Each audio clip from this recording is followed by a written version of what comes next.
Well, thank you, and thank you again to Infraday. My name is Sargent. I serve as Director of Government Affairs for Capital Metro, which is Austin's Metropolitan Transportation Authority, as well as the brand new Austin Transit Partnership, which is a joint venture of Cap Metro and the City of Austin, which will implement the Project Connect program, which I'm going to focus on today in a handful of slides, hopefully keep it engaging, keep it rolling. I believe that the next panel is going to be led by the wonderful Tim Slaughter, and so I don't want to get in the way of that, but next slide, please.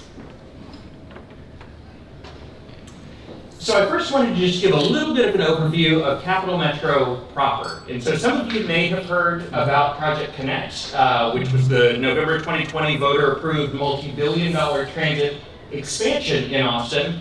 But one thing that I always find funny, having worked at Capital Metro for 7 years, is that I'll hear from people in the community who are excited about Project Connect, and they'll say, it's going to be great when we have transit in Austin. I said, well, past 7 years I've been working on transit in Austin. It hasn't exclusively been Project Connect, but we are a 1.3 million person service area, about 545 square miles in 7 member cities, but Austin is by far the largest in terms of population as well as funding, because we are funded by 1 cent of sales tax. And for those of you who have been to Austin and have read any news stories about Austin, both our property tax and our sales tax are going very strong with all of the growth. In fact, I think Capital Metro may have been the only or one of the only transit agencies to exit FY20 and 21 favorable to budget. I don't know how that happened, because I have a lot of friends who work at a lot of other wonderful transit agencies who really struggled through that period. So we're fortunate to be doing this kind of work in Austin.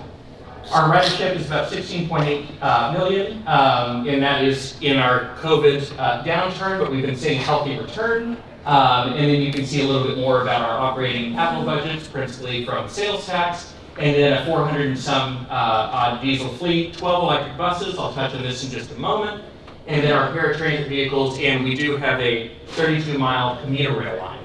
Next slide.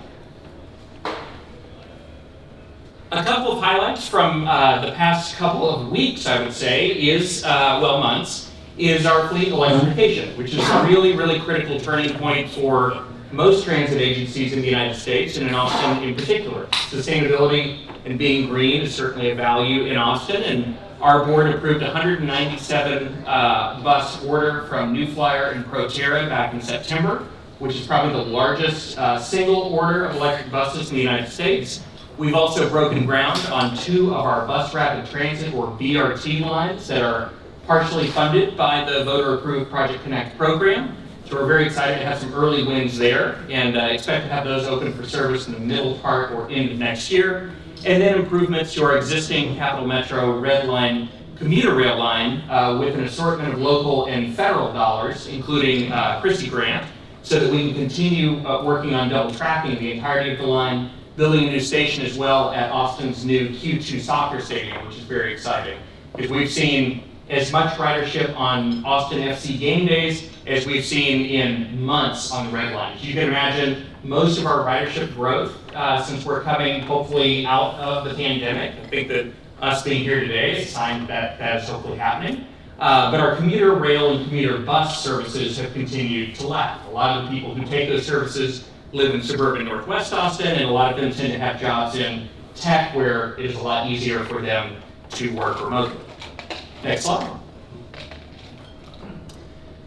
But coming off of a successful election and doing a successful transit election in the middle of the pandemic and putting a proposition out there to voters that is a property tax of all things in Texas, a lot of people will ask, well, how exactly did you do it? How on earth did you do it? Or some other kind of colorful language. And I think with Austin's growth, and you can see here in this slide, in 2020, the Austin metro area, which doesn't cover the entirety of the Capital Metro service area, but it's fairly close, had about 2 million people. And we expect by 2040 to have about 4 million people. And in fact, that may be more like 2038 based on current trends. So people are seeing 120, 150 people moving to the Austin region every day. And the congestion has grown and grown and grown. It has certainly come back with a vengeance already as we exit the pandemic. And so I do think that people hit a breaking point with congestion. I do think that there are a lot of people who are thinking a little more altruistically about equity and sustainability and this transit being a tool for affordability. And then folks who are thinking about it as a job creator or a way to increase value on the properties along these corridors, which can be a blessing and a curse. But I also think that we finally hit this point where a lot of our selling, if you want to call it that, at Project Connect, was just simple geometry. Next slide. And so some of you may have seen this slide. It's been used by a couple people in the transit and the planning worlds, but this shows 52 people who would fit on a 40-foot bus on a city block. Next slide. This shows that same number of people fitting in that same space on bikes. Next slide. And this is the same number of people in their individual single occupancy vehicles. And when we show this to people, and I think that this would be true in any urban environment, any even suburban environment that you might find, we don't have enough space. And I think for those of you who are working out of Texas or in the Sun Belt or in the West, we're all growing. And we don't have unlimited amounts of space. And if we wanted more space, we would also need even more pots of money. So something's got to give. And I think that this was a really strong image also for folks to tell them, imagine that you're in your car and we've removed all of those cars out from in front of you. What would that do for your commute? You think about it from a larger system standpoint, and I think that it really resonated. Next slide. And then one other thing I want to note when I show this to people, especially in Austin, is I'll present on Project Connect and they'll say, well, transit's going to be irrelevant because we'll have electric vehicles, we'll have autonomous vehicles, or we've got Uber and Lyft. Each of these things does a really important thing in the mobility space or in the mobility toolbox. It's no different, when I was up here on the earlier panel, it's no different than highways or toll roads. It's all part of the ecosystem of transportation. You've got to have a little bit of everything, and you've got to have a really balanced system. So I don't put this up there to denigrate AV or EV or Uber, but it just doesn't solve that fundamental issue of geometry in urban environments. Next slide. So we sold it, and we sold a very large program, a very, very exciting program. So for those of you who aren't as familiar with Project Connect, and that's totally okay, at its heart, it's a $7.1+ billion program. And I think that the biggest thing, at least in Austin and probably in the industry, is the orange and the blue lines, which are two brand new light rail lines. And Austin has never had light rail before. It's about 27 miles of new light rail, 31 stations, and a 2 to 3 mile long tunnel that is going to run through downtown Austin and underneath the lake. It also includes BRT lines, 4 of them. So I mentioned the 2 that we've already broken ground on. There will be 2 more. These are all electric lines. They will have end-of-line charging and then, overnight charging at the depot. Also includes those early out improvements to our existing red line, but also a brand new green line commuter rail, which goes to the east of Austin to an area called Manor, which is a member of Capital Metro. It's currently a freight line that Capital Metro fortunately owns outright, so we don't need to negotiate with any of the class 1s. And then a number of new park and rides, as well as investments on on-demand zones that we brand as a pickup. So these are the areas where it simply does not make sense to run 35, 40, 60-foot bus into a neighborhood. It's usually lower density, but it doesn't mean that there's lower need. So we've got 11 of these zones. They've been very successful. They're ADA accessible vehicles. So we oftentimes see a lot of people who might otherwise be on paratransit, which is a fairly expensive cost per hour, are now using this service. So we designed the zone so that it ties people into a park and ride or a high-frequency bus route or a rail station, but they can also move around just within the zone. They tend to be about 5 square miles. Next slide. So I broke up the system plan into 3 parts because Austin is a very north-south type of city. But another element of Project Connect and why I think it won the day, 57%, 43%, is that people could see something on this map for everyone. Next. And you can see that it's a fairly complex map. It's not necessarily visually pleasing. It doesn't look as clean as the Washington, D.C. Metro map, for instance. You're not going to put this on a t-shirt. But unlike the failed, and we did have 2 failed referendums, unlike the failed 2000 and 2014 light rail referendums in Austin, which were really just single lines on a map, people could look at this, whether or not they ride transit today, whether or not they think they'd be an infrequent transit customer, or they think they'll never take it, but like any of us, they're looking for public investment in their communities. They could look at that map and say, oh, I see Westminster, I see Colony Park. There's something in this for me. Because if you look at the map of voters saying yes or no in 2000 and 2014, the results were pretty obvious. The yes votes were highly concentrated along the corridors, the no votes were everywhere else, even in areas that you would expect to be fairly transit friendly. So, next slide. And then you can see that it runs down to the south, and I do think that it's probably another big highlight for people who are probably going to use this system, but a little bit more occasionally, is the fact that the blue line, unlike any of our previous ballot initiatives for light rail, does go out to the airport and brings people to downtown before heading up into North Austin, passing the university, and then connecting with our red line and going in the general direction of the domain. Next slide. So I think a big part of what won the day and what we continue to do at Capital Metro is significant community engagement. I know that we come to this conference from a lot of different walks of life, some people public, some people private.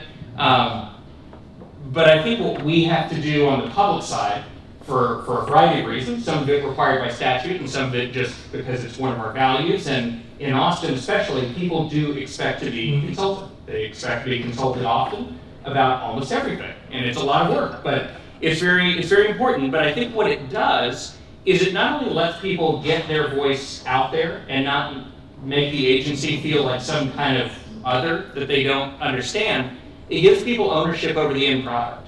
And I think even if you wind up putting something out there on a map or actually constructing something and they didn't agree with it, they still feel like they had their say.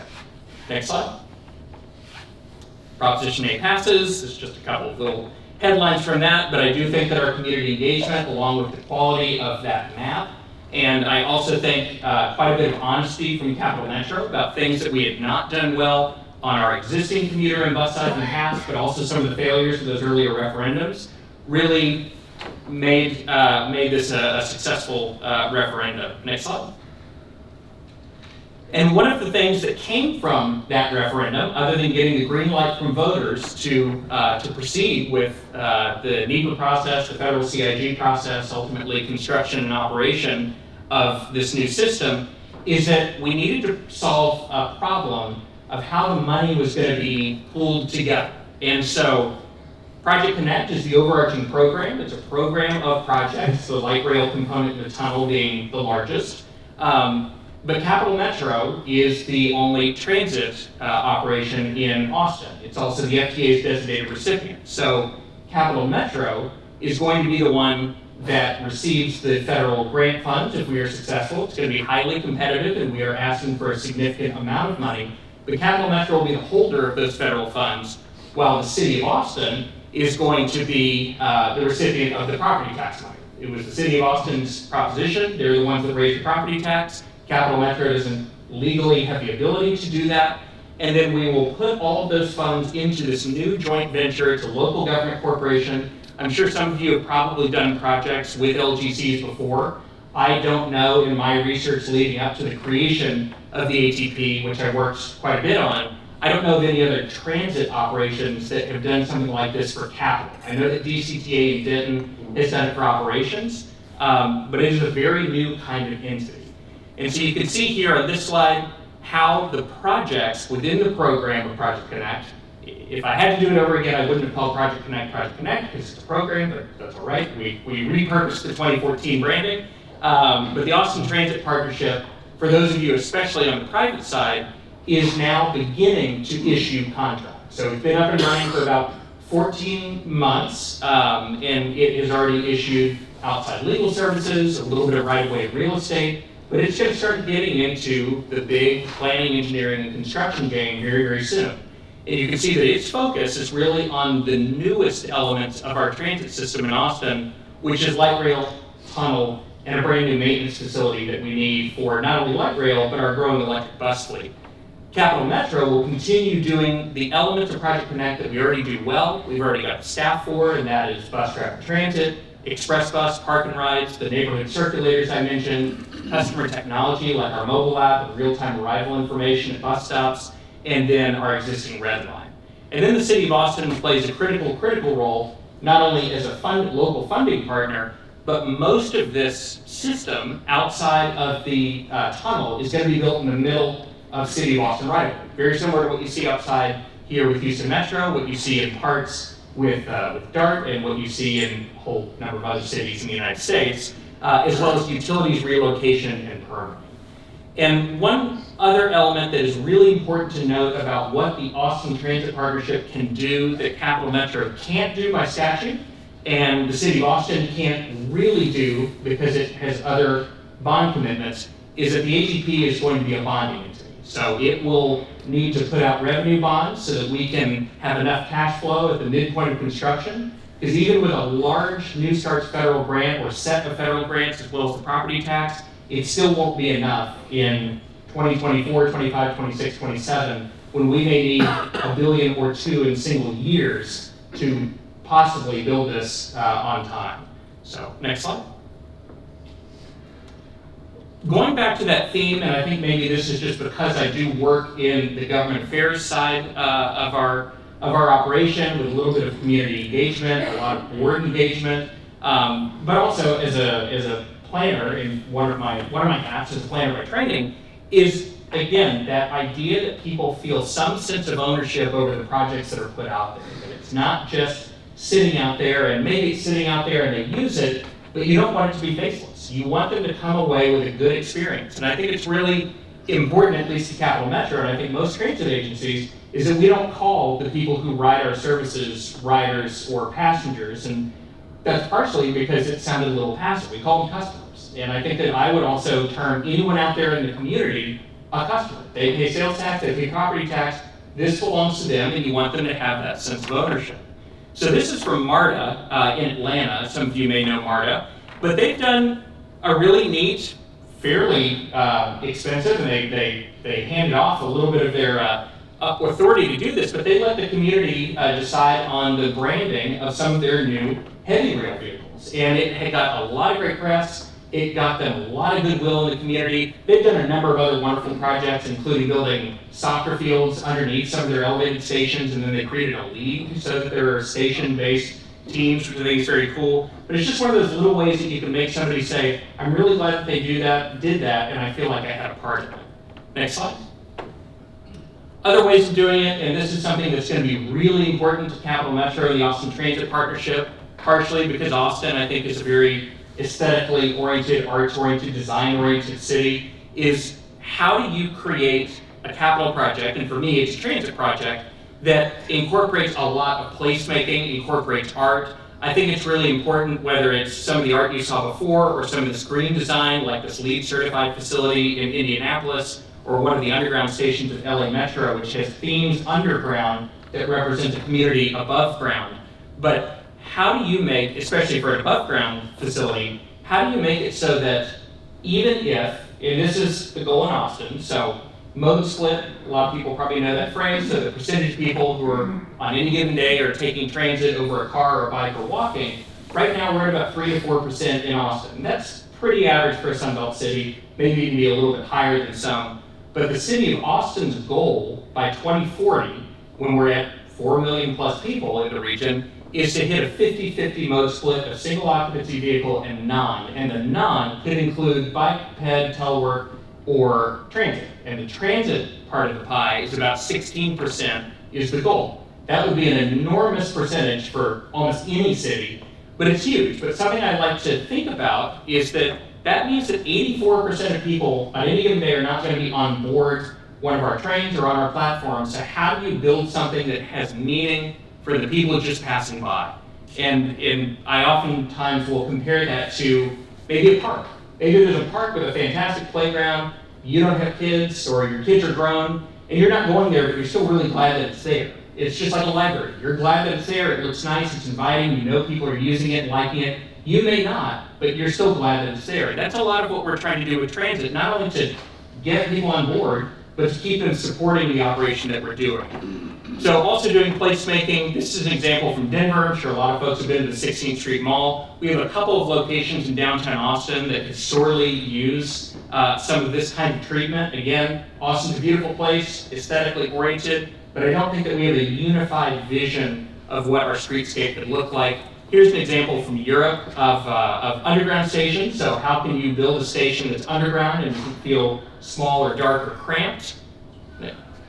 Platform screen doors. This is also important because we're going to be building one of the longer tunnels in an environment that's as hot as Texas. So how can we not only keep people from a safety standpoint from falling into the pit there, but also keeping the station's climate controlled, making sure our station entrances sort of match the character of the community around, but are also inviting and accessible. Next slide. This is one that I've always liked from New York, the Fulton Street Terminal. This, you don't have to like the outside necessarily. I think it's fairly interesting, but I think it's a really interesting example of building something at the right scale. So if you're just walking by, you wouldn't really notice that this is as large as it is once you get inside, and it's got an escalator and elevators and stairs to get you down to a very large train hall, and we're probably going to need to do a little bit of this in downtown Austin. And then here's one of the renderings. I mentioned the station that we are building on our existing red line, the new Q2 soccer stadium. We're very proud of our, just finished our first season of having any pro sports in Austin, Texas, so we are unusually proud of that team. And here's a platform of our red line, and we're going to have this station open, we think, in time for next season. Next slide. Then here's an image of the blue line platform that I mentioned. This goes out to the airport. It'll be an elevated platform that gets you, in terms of feet, about as close as you would if you've ever flown into Denver and taken the A train into downtown. Next slide. And then this is my last slide. I always like this because it's one of our better renderings, but this shows that same airport station, trains coming and going, people going on exciting trips, coming home.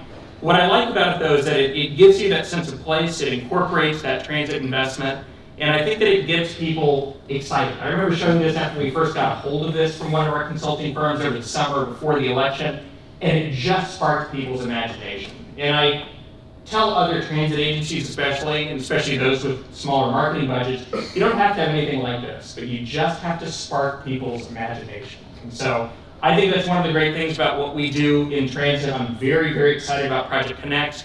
Here's actually my last slide. The program sequence plan to give you a sense of the Project Connect program in terms of time. You can see an even closer version of this at projectconnect.com. But you can see that if you go back one, if you can see here, you can see that our orange and blue line are basically being built in parallel. We've got some of our commuter rail lines staggered, a lot of bus projects that'll be coming up over the next 8 to 9 years. There's a lot of exciting things happening in Austin, and we look forward to teaching people more about what we're doing and hopefully partnering with a lot of people to get the job done. So my contact information is right there, sam.sargent@capmetro.org, and I really appreciate the time. Thank you.